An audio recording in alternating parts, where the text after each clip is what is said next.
আজকে রান্না করব কাতলা মাছের তেল। কাতলা মাছকে আসামে বলে ভকুয়া। এখানে ভকুয়া মাছের তেলটা কাতলা মাছের তেলটা এত সাদা হয়, পেঁয়াজ কুচি দিয়ে একটু রসুন কুচি দিয়ে তার মধ্যে মাছের তেলটা দিয়ে দিলাম।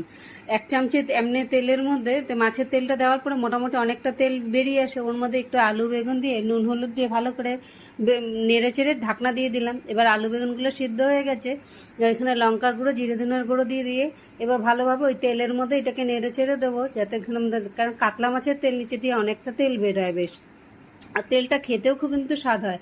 আর যেহেতু রসুন পড়ে, সেই পেঁয়াজ কুচির সাথে রসুন কুচিও দিয়েছি অনেকটা, সেই জন্য গন্ধটা কিন্তু খুব দুর্দান্ত ছাড়ে। হয়ে গেছে, মানে লঙ্কার গুঁড়ো জিরে ধনিয়া গুঁড়ো কষে একটুখানি জল দিয়ে খালি নেড়ে চেড়ে দিলাম। এবার সিদ্ধও হয়ে গেছে, নামিয়ে ফেলবো। গরম গরম ভাতের সাথে মাছের তেলের তরকারি দিয়ে খুব দুর্দান্ত লাগে কিন্তু খেতে, আর কালারটাও কি দারুণ হয়েছে দেখুন খেতে। এবার বানিয়ে খেয়ে দেখুন কেমন লাগে।